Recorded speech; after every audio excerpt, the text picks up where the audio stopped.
Finalizó el mes de abril y ya estamos en el Big Show, un capítulo más para hablar de las grandes ligas y de los que nos ha dejado este inicio de temporada. Pero para hablar ahora de individualidades en este primer segmento del capítulo, vamos a hablar, Ajo, de aquellos nombres que han sonado muchísimo en este inicio de la temporada por el arranque tan bueno que han tenido. Ahí yo tengo algunos nombres en esa bolsa, pero creo que uno específico del que hay que hablar, y usted lo mencionaba en capítulos anteriores, incluso por interno, es de Munetaka Murakami. Cuénteme de Murakami, del japonés que está haciendo sensación y de esos otros peloteros que les han llamado mucho la atención en este inicio de la MLB. Sí, Munetaka Murakami me ha impresionado notablemente. Incluso nuestro colega Cristian David Ricardo me daba un dato estadístico que era que para cada pelotero de grandes ligas se saca una proyección con inteligencia artificial, y la proyección de Munetaka Murakami era de exactamente 20 cuadrangulares. Y señores, ya Munetaka va por 13 jonrones. Por 13 jonrones con el último que conectó hasta el momento que estamos haciendo este debate. O sea que si es por proyección solamente le faltarían 7.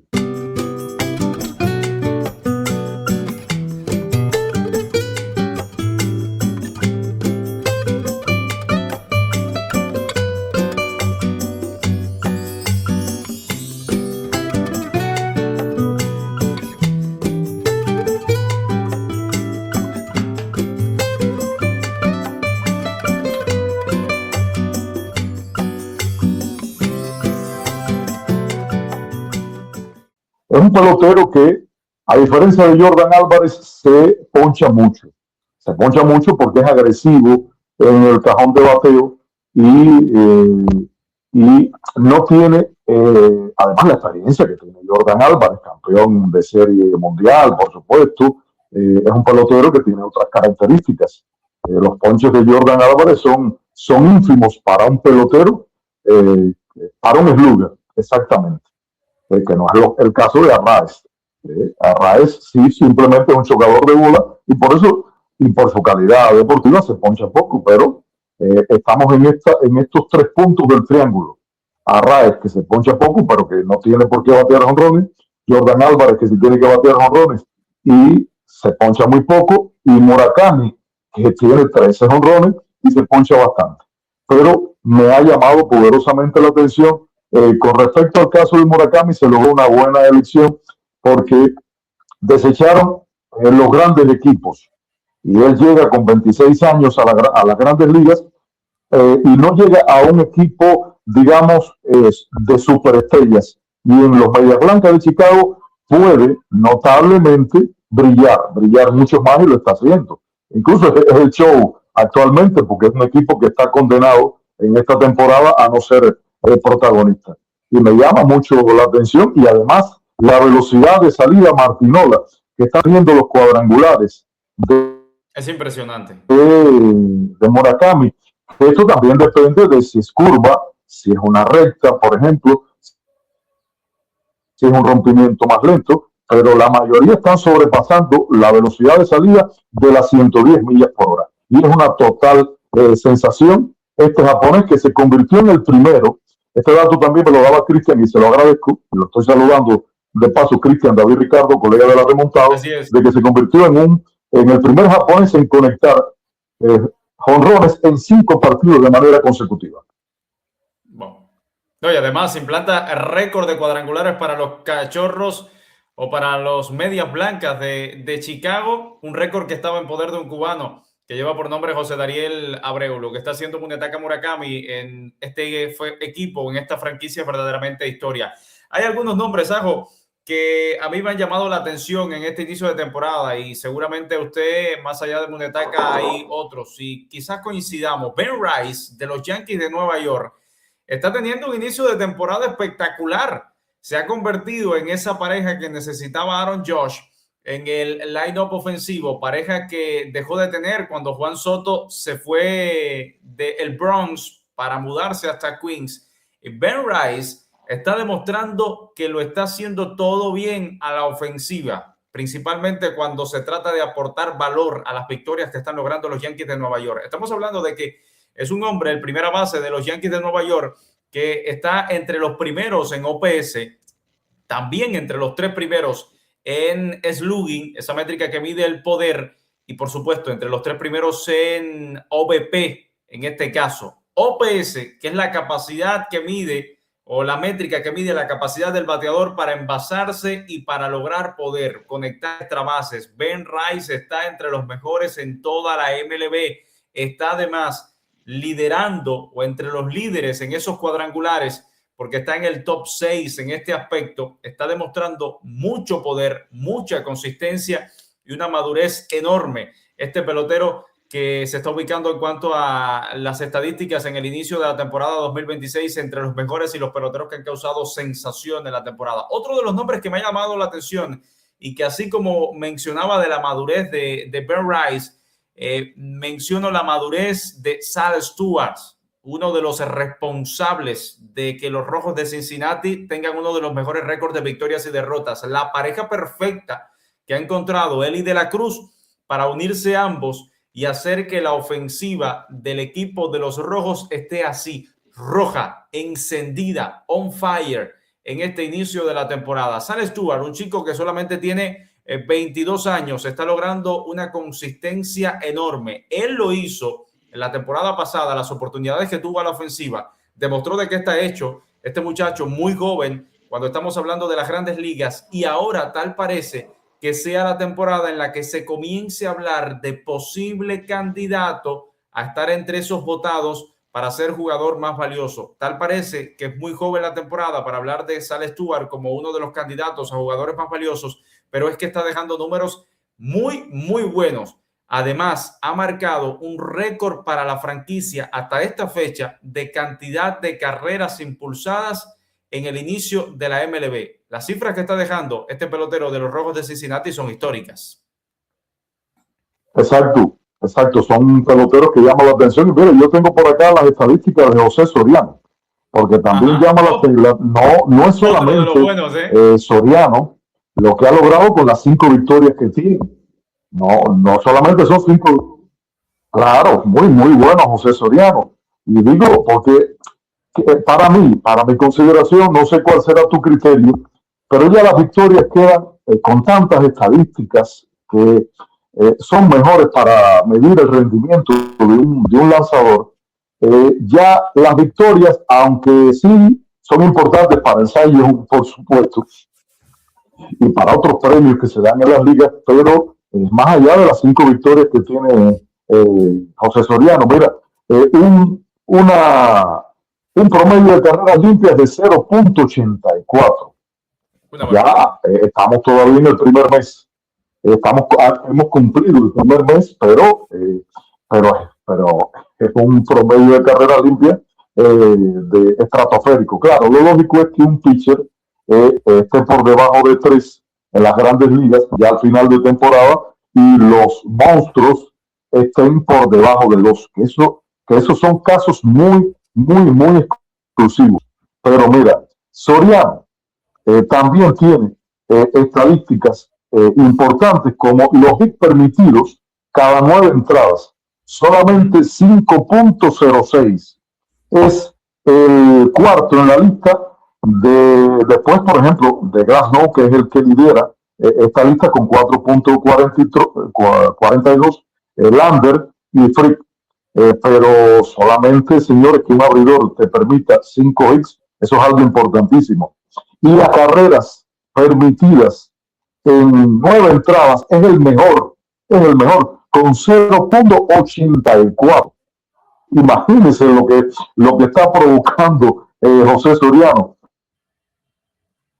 en las estadísticas que se comparan con monstruos como Escobar, que son totalmente impresionantes, estadísticas como las de Christopher Sánchez, que es otro que desde hace algún tiempo viene poniendo muchos detalles en las listas de el picheo en las grandes ligas. ¿Usted sabe cuánto le batean a José Soriano? 164 solamente. Wow. O sea que en otro momento hemos hablado de Jordan Álvarez. Bueno, para mí la sensación en el picheo, con el perdón de las grandes estrellas, hasta este momento, con el perdón de Cuba, con el perdón de Kim, para mí es José Soriano, porque cuando uno va aquí a todos estos detalles, ahí está este señor que se llama José Soriano.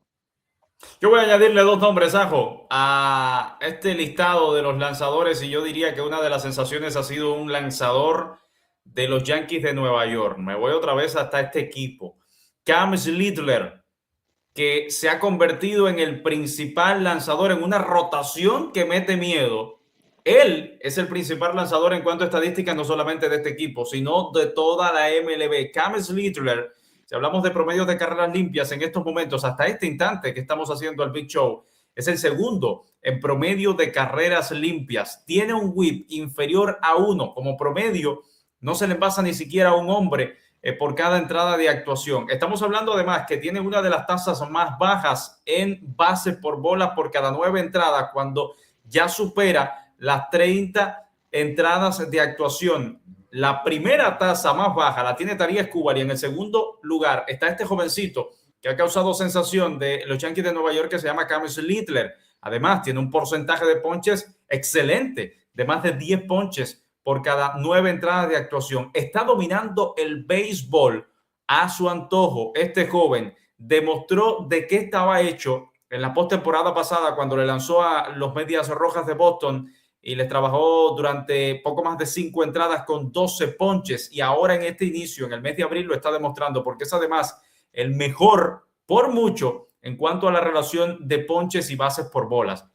Y quiero añadir a otro nombre, Ajo, que se ha hablado muchísimo por las cifras estratosféricas que está dejando, y es el caso de Mason Miller, el cerrador de los Padres de San Diego. Oiga, ponchar como promedio a 2 de cada 3 hombres que usted enfrenta, eso no lo hace nadie, absolutamente nadie. O bueno, sí, lo hace uno, y se llama Mason Miller. Está logrando una consistencia que nunca se había visto en este siglo XXI, y que pocas veces se ha visto en la MLB, porque está dominando a su antojo a todos los hombres que se enfrenta. Es difícil batearle, no solamente hacerle carrera a Mason Miller, sino siquiera conectarle de hit, porque tiene un dominio espectacular. Como promedio, se le envasa a un hombre por cada 2 entradas de actuación que tiene el cerrador de los Padres de San Diego. Y según las tendencias, estamos hablando de que Mason Miller pudiera convertirse, escuchen bien, un cerrador en uno de los candidatos al premio Cy Young de su liga. Estamos hablando de un cerrador, y estamos hablando de que Mason Miller está disputando en cuanto a cantidad de ponches con varios de los abridores de otros conjuntos de los 30 de la MLB. Es sencillamente espectacular lo que está haciendo Mason Miller. Pero ahora quiero poner un punto final, Ajo. Algunos de esos hombres que han causado sensación. Estamos mencionando nombres que quizás están dejando números que no se parecían a los de temporadas anteriores o a la de 2025. Pero hay uno que no se cansa de hacerlo todo bien, que cuando parece que ya lo hizo todo bien o ya no hay más nada que hacer, aparece y lo hace mejor. Y es el caso de Shohei, el fenómeno Ohtani, que batea bien, pichea bien, está entre los primeros en promedio de carreras limpias, entre los primeros en whip como pitcher, pero encima cuando vamos a la ofensiva está entre los primeros en OPS. Sin embargo, me están quitando este sueño, de ver a Shohei Ohtani lanzando y bateando en el mismo juego. Ese es un punto polémico que tenemos para en algún momento la remontada del show. Sí. Si es correcto que no batee Ohtani cuando esté lanzando, que ya se ha aprobado, ya de Robert lo ha aprobado. Yo estoy de acuerdo, voy a dar mi anticipación, y ojalá que en algún momento tú también des la opinión con respecto a este sentido. Hay algunos que ya dicen que Murakami pudiera superar a Ohtani en algún momento. Yo pienso que le falta integralidad, por supuesto. Sí, pero bueno, en jonrones al menos lo está superando. pero Ohtani es espectacular como bateador, es espectacular también como lanzador, y estoy de acuerdo con esta decisión, que ojalá que se mantenga, porque creo que es mejor que se concentre para lanzar cada 5 días cuando le toque, y en el resto de los momentos que batee. Claro, en el momento que no lo tienes entre los 9 hombres en la alineación, pierdes el poder ofensivo de este gran bateador japonés. Vamos a pasar a otro tema. Lo que hemos vivido en esta última semana o en estos últimos días ha sido un tanto diferente. El despido de 2 managers en el mes de abril, apenas inicia la temporada. Primero, Alex Cora, un hombre que es historia pura en la dirigencia de los Medias Rojas de Boston. Y 2 o 3 días después a Rob Thomson, de los Phillies de Filadelfia, un manager que había llevado a este equipo a 4 playoffs de manera consecutiva. Ponga la barba en remojo Carlos Mendoza de los Mets de Nueva York, que la ponga Joe Espada de los Astros de Houston. Quizás pudiéramos incluir ahí a los Blue Jays de Toronto. ¿Qué le ha parecido, Ajo, estas decisiones drásticas, necesarias? ¿Pudiéramos estar viendo que los Mets también vayan por esa misma línea? ¿Cómo lo ve? Mira, aquí hay que interpretar lo que ha ocurrido. Yo me quedo, o sea, con el calificativo que tú dabas inicialmente. Son decisiones drásticas que no se esperaban, porque estamos a solamente, ya vamos entrando en el segundo mes y los equipos se pueden recuperar porque son 162 juegos. Yo creo que no es necesario que equipos de plantillas importantes estén sacando el manager desde el primer mes. En primera, porque tienen plantillas que se pueden recuperar, como los Phillies, que tiene una señora plantilla, aunque está envejeciendo un poquito, Schwarber, Turner, pero ojo que ya Schwarber está bateando, está ahí muy cerca de la cima de los jonrones, pegado a la cima de los jonrones. O sea, que la edad tampoco es, y este tema también tengo que retomarlo después, lo de la edad y lo de la profesionalidad. Mira, esta situación yo no me gusta porque si vas a cesar un manager en los primeros juegos, en el primer mes, ¿por qué no lo quitaste antes? ¿Para qué lo quitas ahora, en este momento? Cuando son conocedores del béisbol, sobre todo Alex Cora, con super rendimiento, porque en la primera campaña en Grandes Ligas que tiene Alex Cora, después de haber salido de coach de banca de los Astros de Houston, gana la Serie Mundial con precisamente con los Medias Rojas de Boston. Es un hombre que ha clasificado varias veces a postemporada, le interesa la sabermetría, conocedor, muy buena relación con los jugadores. O sea que esto aquí hay un trasfondo, hay que oler un poquito más allá, que a mí no me convence totalmente. O sea, no es por el rendimiento. Estos managers muchas veces no se van por rendimiento. Ya voy al punto que quería llegar, es que la gerencia de los Medias Rojas de Boston están apostando por renovar plantilla, por los jóvenes, por ir incorporando poco a poco talento joven, y entonces Alex Cora no está de acuerdo con esto, porque el talento joven va a tener resultados a largo plazo, pero el Boston no se puede dar el lujo de tener resultados a largo plazo. Estoy con la filosofía que tiene Alex Cora, que hay que tener resultados ahora.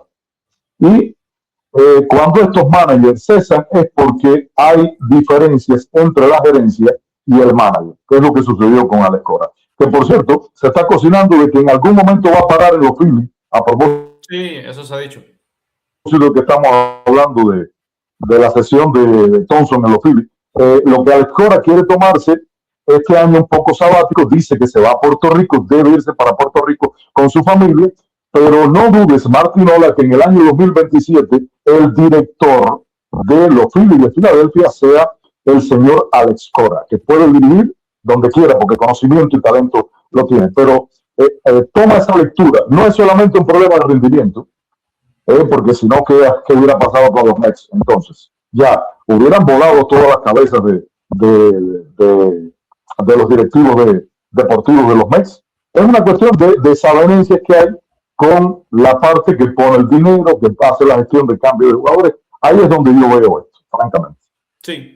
Sí, coincido en ese aspecto. Creo que lo vemos claro en ese sentido. Va más allá del récord negativo de victorias y derrotas, de la crisis que están viviendo estos equipos. Creo que va por esas cuestiones internas, cuestiones que desde acá no manejamos tan bien. Ahora, ojo, Carlos Mendoza tal parece que va a ser o va a quedarse en este último año de contrato con los Mets de Nueva York. Así al menos el gerente de operaciones le ha dado un espaldarazo, ha dicho que confía en que Carlos Mendoza siga con los Mets de Nueva York, que confía en que ese equipo pueda tener un buen o mejor rendimiento al que están teniendo, o vamos a decirlo, un buen rendimiento en comparación con el que están teniendo. Todos confiamos en ese sentido, pero lo cierto es que los Mets siguen sucumbidos en una crisis que tal parece que no tiene fondo, porque son en los últimos 20 encuentros apenas 3 victorias para este equipo, que es el tercero en cuanto a poder económico de su plantilla. Ahora bien, Rob Thomson fue despedido de Filadelfia y después de ese despido